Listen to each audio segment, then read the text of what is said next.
This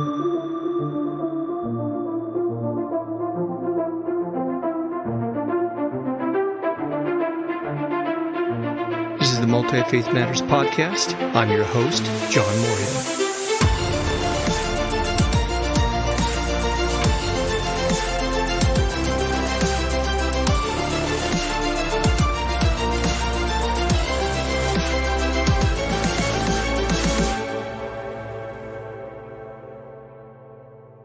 Well, this is the podcast for Multi-Faith Matters, and I am the host, John Moorhead, and I'm privileged today to have as my guest, Julie Exline. Julie, am I pronouncing that last name correctly?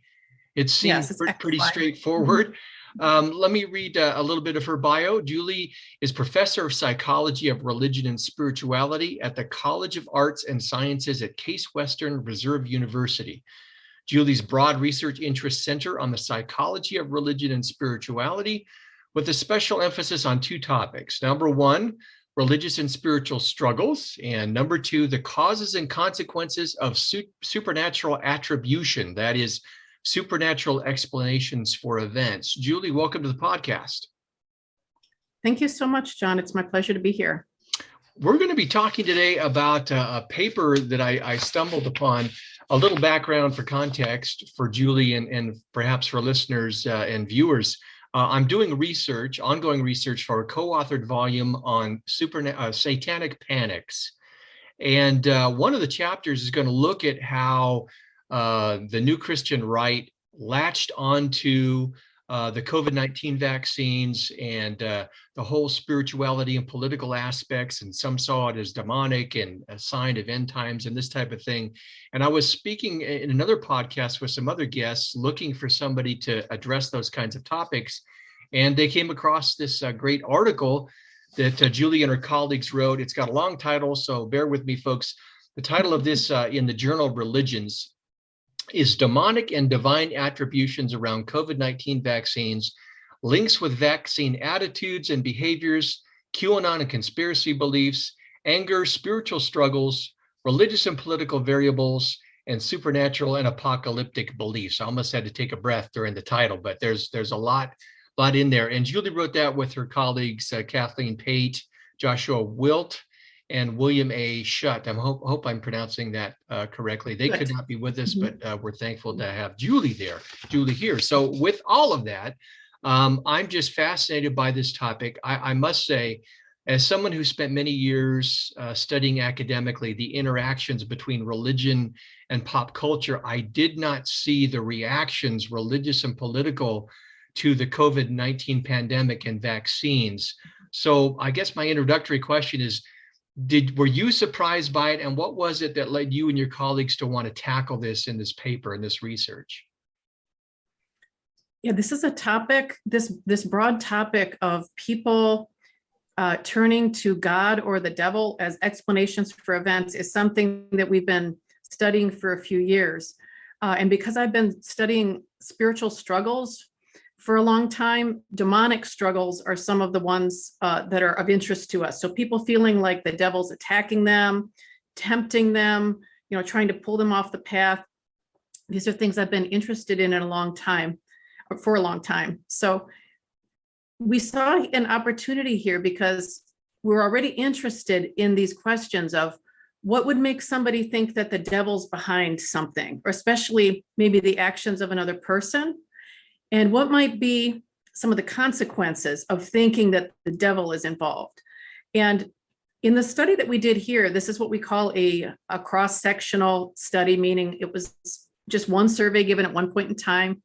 And so we can't tell exactly what's causing what, but we were just interested in taking a preliminary look at a bunch of different associations. We wanted to see what types of factors are associated with seeing the devil and also God as being behind these vaccines, because like many other people I'm sure have seen all over the media, there were these conspiracy types of beliefs and a lot of just confusion and mistrust around what was going on with these vaccines.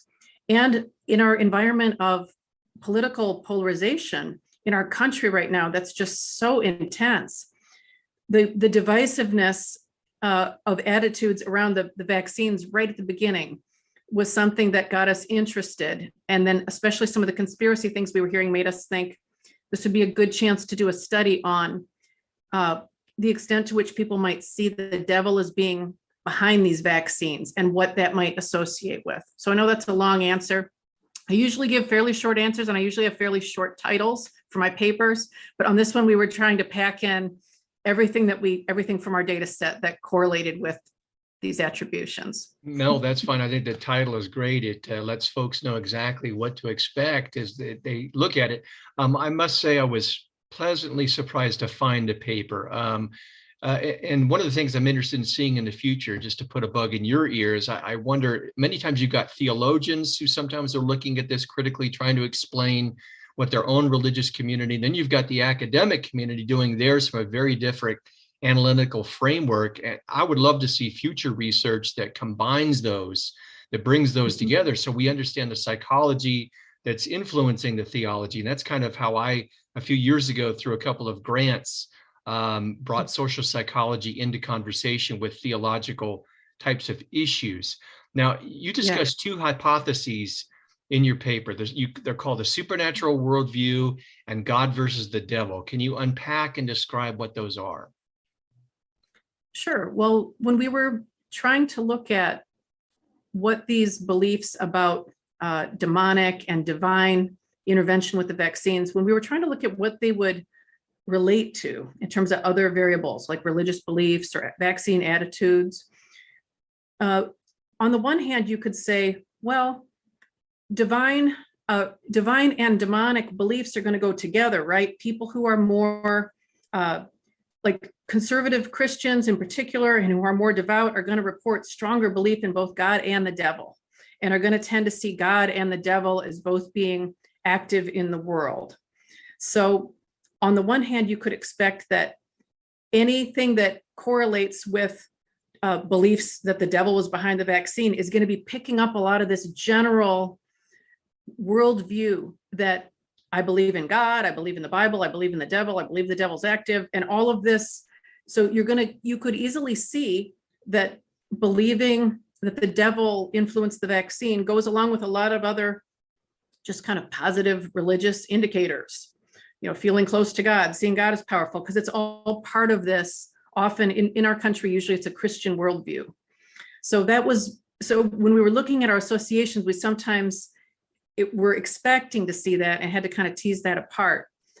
And the other idea, the God versus devil hypothesis, is that in certain types of analyses, when we're controlling for like belief in God and the devil, that there should get to be more of an opposite pattern where the things that go along with thinking that God influenced the vaccines should look like the opposite from the beliefs that the devil was influencing the vaccines. Because after all, it seems on the face of it like, well, people who would think that God is behind the vaccines are going to have a very different viewpoint than those who think the devil is behind it.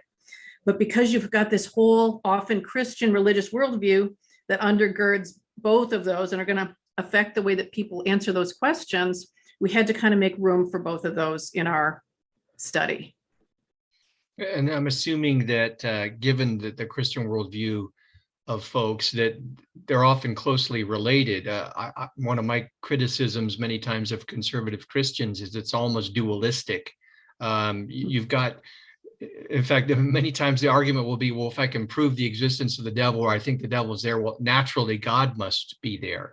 Did you find a strong correlation between the two? Well, yeah, belief in God and belief in the devil usually are very strongly positively correlated. And depending on the study, anywhere between like 85 and 90% or so of people in the US are reporting belief in God, and maybe 80% believe in the devil. So these beliefs do definitely tend to go together. In your study, you had, as you looked at these supernatural attributions in relation to COVID vaccines, you had a number of variables that you discuss in your journal article. What are some of those variables? Sure. Well, in this one, like I said, we really had a boatload. We threw in everything to the kitchen sink. So I'm just going to try to get a few highlights here. Yeah. So I think some of the key findings from this article are that these beliefs that God influenced the vaccine were certainly much more prevalent than a belief that the devil was causing or influencing it. So even in this sample that had a lot of Christians in it, a lot of conservative Christians, people were still more likely to see God behind it than the devil. And I'm going to talk more about the devil findings here than the God findings, because I just don't want to get into too much nuance with the data. We were more interested in the devil question here. So people who thought that the devil might have been involved by influencing people to create the vaccines or get the vaccines, those types of beliefs were associated really strongly with belief in the devil, seeing the devil as very powerful and active in the world, but also seeing God that way. But they were really associated with, very much with your attitudes about the vaccine. So people who saw the devil as being more behind the vaccine were more likely to hold, really negative attitudes about the vaccine, see it as being more dangerous than getting the virus, seeing it as being a sign of weakness to get it, not getting vaccinated, not getting children vaccinated. And generally on these sliders that we had of kind of positive and negative vaccine attitudes. So it was really something that was very active for people who didn't, among people who saw the devil as being really active in these vaccines, there was a lot more negative sentiment around the vaccine and less vaccine behavior, less likely to get yourself or your child vaccinated. And that's not surprising, but we just wanted to document it because there hadn't really been studies out there looking specifically at this demonic angle. And we also found that people who believed that the vaccines were demonically influenced had more spiritual struggles around COVID in general. So more struggles with God, more struggles with religious communities, more struggles with the devil. The thing that I think is the most, that came out the most clearly though, was the connection between these demonic vaccine beliefs and conspiracy related beliefs. And I mean, when I talk about conspiracy thinking, I mean this idea that there are powerful groups of others out there who are controlling the world behind the scenes. So I'm talking about it in that broad sense. So people who believed that the devil was behind the vaccines were much more likely to report this sort of general mistrust of what's going on out there, in the bigger picture, and a belief that there are powerful, secretive, malevolent groups that are behind things and that are tinkering behind the scenes. Also, more specific beliefs about conspiracies about the pandemic itself. And I realize that not everybody watching or listening might see these as conspiracy beliefs. This is how they were lumped together in some of the measures. But beliefs that the vaccine was a hoax, for example. Those types of beliefs also went along with this demonic type of thinking. And there were other things too, but those were some of the biggies. The QAnon conspiracy is one that involves a belief that there's a cabal of Satan worshiping pedophiles that are operating things, and that there's going to be a need for an uprising, kind of a storm to restore our democracy and our safety. Those beliefs were very strongly associated with these demonic attributions around the vaccine. And on the one hand, it's not really surprising because the idea of the devil and the Satan worship is part of the QAnon beliefs, but the demonic vaccine beliefs correlated with all of the QAnon related questions, not just the one about the devil. So I think what we see with these demonic vaccine attributions is, like with other demonic attributions, people will turn to these when they're feeling mistrust of, it could be their own impulses, I'm being tempted to drink and it must be the devil, or the mistrust of other people's intentions and actions. And if other people are doing things that you disagree with morally, saying that they're following the devil is a way that we can kind of make sense of it, and it can help us make decisions. But it can also be associated with negative attitudes toward these other people or groups. So we found that also, I'm just remembering things, sorry, John, as we're talking, these beliefs that the vaccine was demonically influenced were also associated with more anger toward people and groups who were seen as pro-vaccine, and also with greater tendencies to see one's political opponents as enemies and as evil.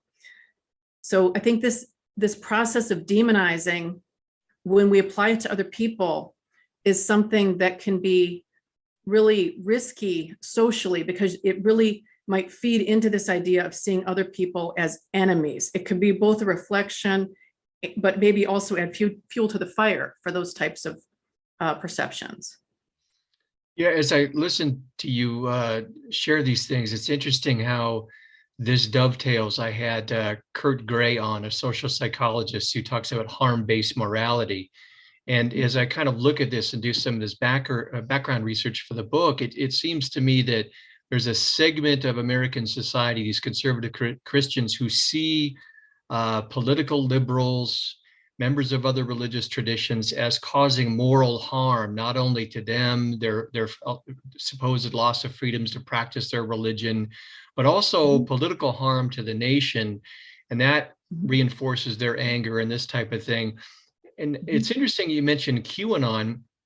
As far as I know, in looking at QAnon myself, QAnon never specifically spoke to the vaccines in issuing anything. Was it kind of a general, because they were influenced by QAnon, they were more likely to draw upon conspiracy understandings of the vaccine? I don't want to go too far beyond our data here in speculating. But what I'm thinking is that these ideas about QAnon and about people, especially people on the left, basically following Satan, that leaders on the left were following Satan, it would naturally lend itself to, oh, so then the devil is behind this plot to get us all to take these vaccines.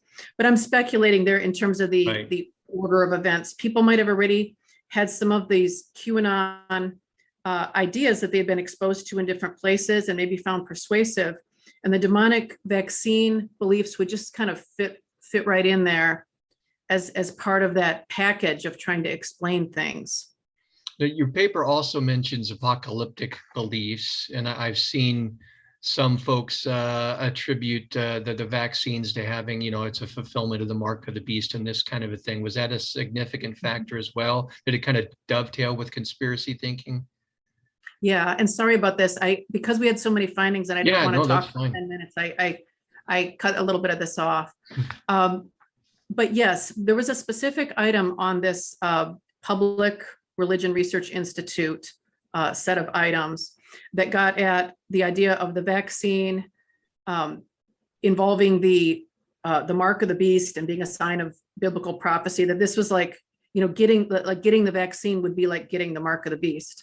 So for people who hold these strong end times types of beliefs, maybe thinking about the rapture, maybe thinking about the threat of being left behind or, going to the enemy's side, this could really be a scary thing. And yes, that item on the mark of the beast correlated really highly with the other conspiracy items, including the QAnon ones, and they correlated extremely highly with our demonic vaccine item. That might have been, one of the very highest associations in the whole data set. And in terms of the other beliefs about hell and the afterlife, people who believed more strongly in these demonic vaccine attributions tended to not only believe more strongly in heaven and in hell, but I think very importantly to think that more people are going to hell. I remember I was personally raised in a fundamentalist congregation with the idea of hell being the default, that's where you're going if you're not born again. So we're definitely seeing more endorsement of those ideas with the demonic vaccine attributions, along with the idea of life really being about a cosmic battle between good and evil. Those ideas, not surprisingly, go along with the demonic beliefs. So you've got this kind of embattled worldview sometimes, and a threatened one. People are going to hell. Our beliefs are a safe haven against us and other people we care about going to hell. The devil is our enemy who's trying to get everybody in hell and keep everybody out from heaven. So we've got to be vigilant for this enemy.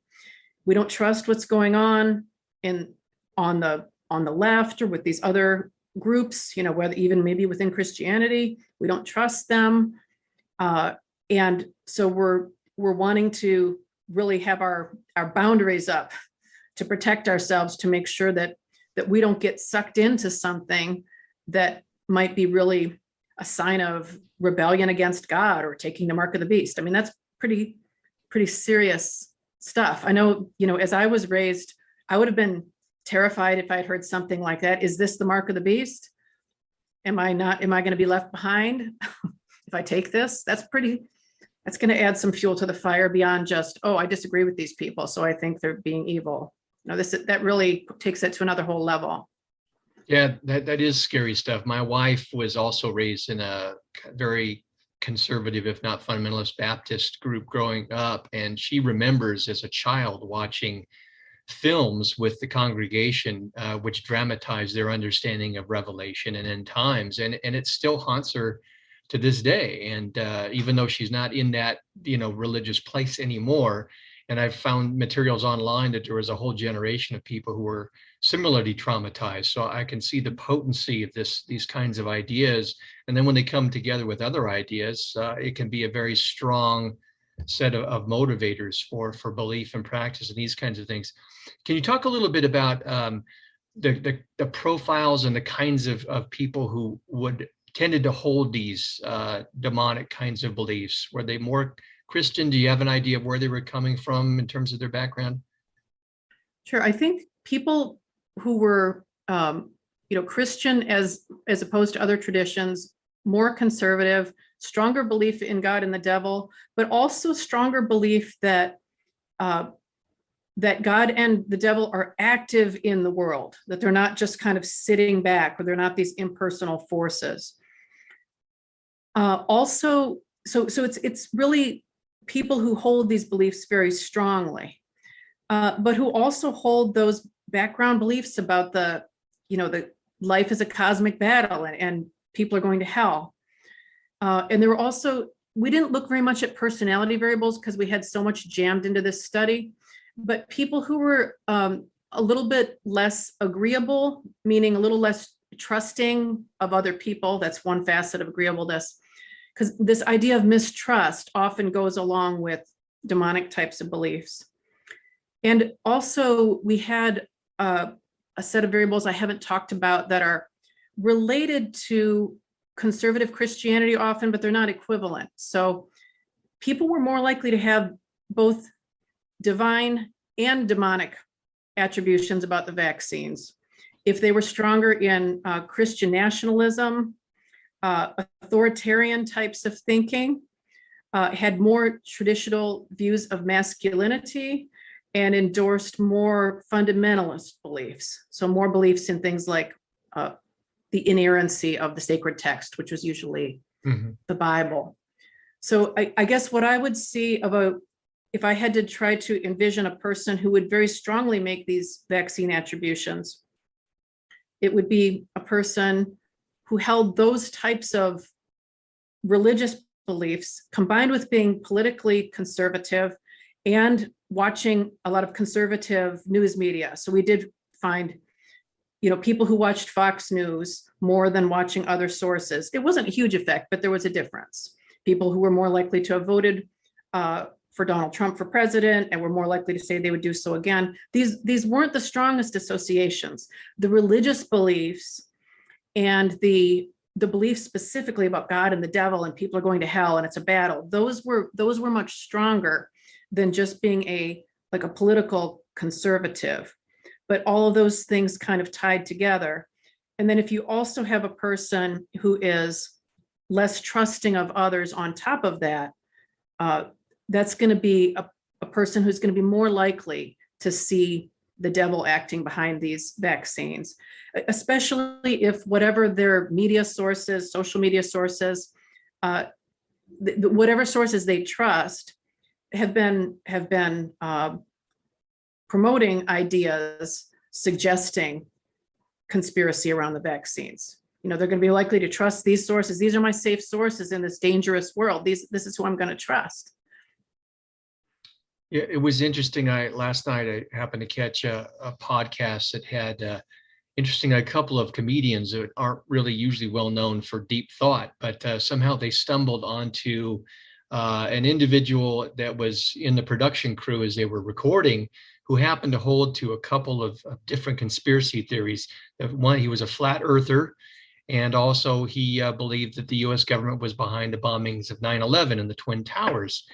And the comedian stopped and he said, you know, those seem like completely unrelated things, but in his understanding, mistrust of the government was at the heart, or authority figures or related to the government was at the heart of it. So it's fascinating how mistrust leads to the adoption of seemingly diverse, very different kinds of conspiracy theories. So it sounds like this mistrust thing was a significant part of your finding. Is that correct? Yes, and these different types of, you could call them conspiracy beliefs or mistrust beliefs, Sure, if you don't want to, yeah. label them as conspiracies, but the belief that the election was stolen from Donald Trump, the belief that the vaccine was a hoax, the belief that that there's this cabal behind everything, and that we need to work against it all. And this more trait-based measure, more personality-based measure of conspiracy beliefs in general, that I generally believe that there's this group of people out there who are pulling the strings, and it's not good, and it's a secret. All of those beliefs tend to correlate with each other very strongly. And I think, as you're saying, John, I'm no expert on conspiracy beliefs. Sure. I'm more about spiritual struggles and the supernatural beliefs, but these things do tend to correlate together. And I think the idea of mistrust is a helpful thing to look at, because I don't think it's at all appropriate for me or others to come in and say, these beliefs are right, these are wrong. You're stupid for believing this, you're misguided. I'm just saying that these are beliefs that, if you aren't sure who you can trust, what, the narratives that are coming through the media, through the government, through people that you disagree with, there's so much information coming in. People are trying to make sense of it. And there's certainly, in any human system, there's going to be corruption. There's going to be sin. There's going to be lots of reasons to not trust everyone. So I think that it's understandable that people don't fully trust the government, the media, leaders. And this is just kind of one manifestation of that. But unfortunately, with some of the conspiracy beliefs, because they can tend to lead people into this more militaristic direction, that we need to go and take back the power, that's where I think they can really get dangerous. That's why like a QAnon belief is so much more dangerous than a flat earth belief. Flat earth belief is like, I don't trust what I've been told about how creation happened. And that's just a set of beliefs that some people hold. A lot of people would disagree, but there you go. That's not going to lead somebody to join with a group of other people with, guns, weapons, whatever, and try to advocate some type of attack on others, whether it's government people or people who they disagree with or whatever. So these beliefs can become dangerous because people see themselves as being under threat. So they're automatically going to be on the defensive. And how can I defend against these people and the devil's behind them, these people who are against me? So you might start stockpiling weapons or something. And it's certainly going to make it much harder in your relationships to maintain friendships, good family relationships, good neighbor relationships with people who you see on the other side of this divide. So I personally just see it as such a tragic thing, the way that these demonic beliefs can get pulled in. It's just something that humans do. We want to make it easier with good and evil, and kind of make things simpler to understand and to know which side is right and wrong. But when this gets wrapped up with our natural tendencies to think about who's in and who's out, and if the people who disagree with you are following the devil, that can justify all kinds of negative attitudes, prejudice, even trying to kill people. So that's what has me really, really scared about these things.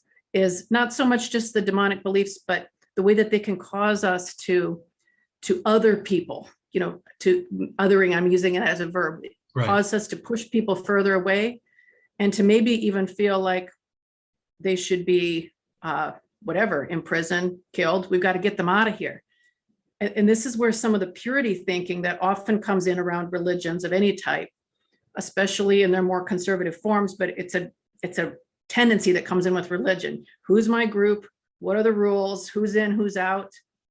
And people can get so focused on those things that it can really start to override, again, looking at Christianity, the directives to love others and to have these connections with others. These fear-based beliefs just cause us to kind of, withdraw and retreat and maybe come out aggressively. And that's what scares me. Yeah, I appreciate some of the cautionary remarks that you made there. I think there is a tendency for those who have concerns and are troubled by some of this and by the conspiracy thinking and so on, when we see them othering based upon these demonic attributions, I think without many times realizing it, we can then other them and see them, they're harmful. We need to shut them down. Don't give them platforms. Don't listen to them. And in my experience, I don't think that works. I think what that does is causes people to kind of double down, and it reinforces the kind of thinking that we see. Because we're getting that reaction, they must be a part of the demonic influence and conspiracy. So would you have any thoughts about how this kind of research that you're doing can help us? I think we have to understand what's going on, this dynamic, not just try and shut people down, but what are the reasons why? What are the factors that are involved? How can we understand better? And would you have any suggestions on how this kind of research can be helpful and used to create a better society so that people aren't othering and aren't tapping into this? I know it's a huge question for you there, but any thoughts you might have?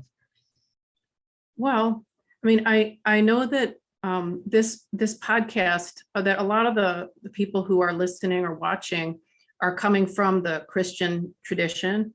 So I would say anytime we're looking for a solution to a problem, the top solution should be something that's centered in divine love. So to the extent that love causes people to have respect for others, maybe not agree with their opinions, but to have respect for others, to be willing to listen, to care for others, to not want to do harm to others. These types of foundations can help us to just give people a chance to be heard, even if it's just in a one-on-one conversation with somebody who disagrees with you about COVID policies or politics or something like that. Just to be able to listen respectfully and maybe state areas of disagreement or not, but just view that person as a human being. Because this tendency that you mentioned, John, of just us versus them is a strong tendency that human beings have, right? This is just something that makes life easier for us. It helps us sometimes to keep our communities safe by looking at outsiders. But I think you can be aware that somebody really disagrees with you, but to be able to see them as a person, again, going with a Christian framework, somebody created in God's image who God loves dearly. If God doesn't hate this person, if God's not going around raging at this person, then what makes me think that I have a right to do that? Is that what divine love would be calling me to? So I would say that a belief, you could even have a belief in the devil or in supernatural evil. But I think to the extent that we're able to see it as, okay, if the devil is out there and active in the world, the devil is active in everyone's life and trying to get at everyone.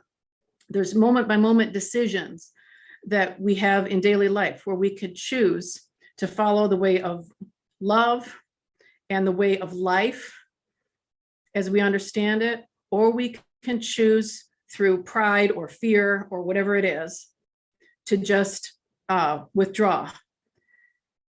And I think that it's understandable.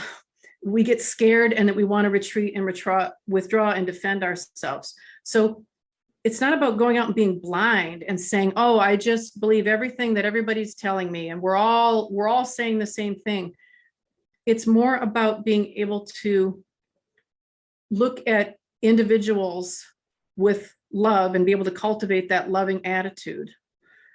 And then again, from a Christian framework, just praying for discernment about the many sources of information that we hear, and acknowledging that, none of us have it all right. We're seeing through a glass darkly, right? We don't have all the right information, because it's so easy just to feel better by taking pride that we've got the answer and the person who believes differently is misguided or bad or an idiot or worse. It's so easy to do that. We get revved up about these things. I get very angry a lot of the time. And it's just being able to kind of dial it down and not react to other people, especially when we're in that initial anger, because we're just going around. There's so much wounding right now with the political divisions and the worldview differences and the way that those are playing out in our society today. If we were to see some of these demonic vaccine beliefs as being kind of a reflection of where we are in our society and the amount of division that exists here and the mistrust, just trying to be open to the other in a way while you're still respecting yourself, I think is the way that we can understand these differences better without having to go down that path of demonizing other people. I appreciate your tapping into your past and contextualizing your response for this audience. I think they will be able to hear that and benefit from that. Your paper is extensive. Is this, there's a lot not only in the paper, but in the topic itself. Is this part of an ongoing area of interest and research for you? Do you have other projects similar to this? So my wonderful colleague, Ken Pargaman, and I just published our book on working with spiritual struggles. It's targeted for more of a psychotherapy audience, but it's a very broad overview of the topic of spiritual struggles.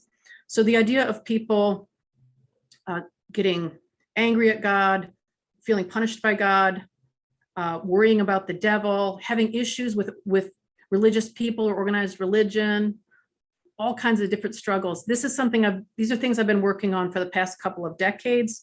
So we've got lots of papers and articles out there on these types of points. We also have a paper out there on spiritual struggles around the 2016 and 2020 elections. So the political stuff and the social issues, these are areas that we're just starting to apply the spiritual struggles ideas to. But the spiritual struggles ideas and the ones about what makes people think that God or the devil is involved, these supernatural attributions, are things that we've looked at more. And my own, as you were mentioning earlier in the podcast, John, it's very clear to me that in my own case, the big impetus for my getting into studying spiritual struggles has been the many wounds and I would say to some extent religious trauma that I grew up with, but still being a person of faith and trying to find my place with all of this, wrestling with it, working in a very diverse environment, and wanting to help people who are having similar struggles. Because regardless of whether people are currently religious or spiritual or not, about studies we've done look at about 70% of the US population endorse some level of spiritual struggle on the measure that we have of this. So those themes are very near and dear to my heart, and I'm excited to start applying them to some of these social issues topics, but I'm new to those. And I just wouldn't want anybody to think that I'm any kind of an expert on vaccines or conspiracy theories or any of these political topics. I'm excited about them, but spiritual struggles are that's more my home base. Well, it sounds like your book topic and the research that you do and couldn't be more timely and needed for folks today. And I will include, again, a link to that paper and how folks can get in touch with you as well. Is there anything else about that research paper that you want to bring out Am I missing a bullet point or something like that before we close? No, I appreciate your patience while I had to describe so many findings. Usually with the paper, we'll try to have a few key findings that we can easily talk about. But with this one, I basically had an opportunity to get a paper out there quickly. So we just tried to do a very wide sweep with looking at a lot of things in one paper. So I appreciate your patience as I went through all of that. And I'm sure there's more stuff in there, but I think that we really hit the highlights here. Great. Yeah, it was. I must say that your paper was a challenge as a host to try and draw out. There were so many variables. You know, I know. I'm pleased that you were able to hit some of the highlights. That was kind of a big question for you there. But I would hope folks will pursue this paper. I found it fascinating. I think it's a timely topic. And Julie, I'm just so pleased that you were able to carve out the time and come on the podcast. Great. Thank you so much, John. It's really been my pleasure. This is the podcast from Multi-Faith Matters. My guest has been Julie Exline. Look at the podcast notes for that paper and for her website. You can track down more of her work. That is certainly worth seeking out. I want to thank the audience for whether you're watching or listening. And until the next episode.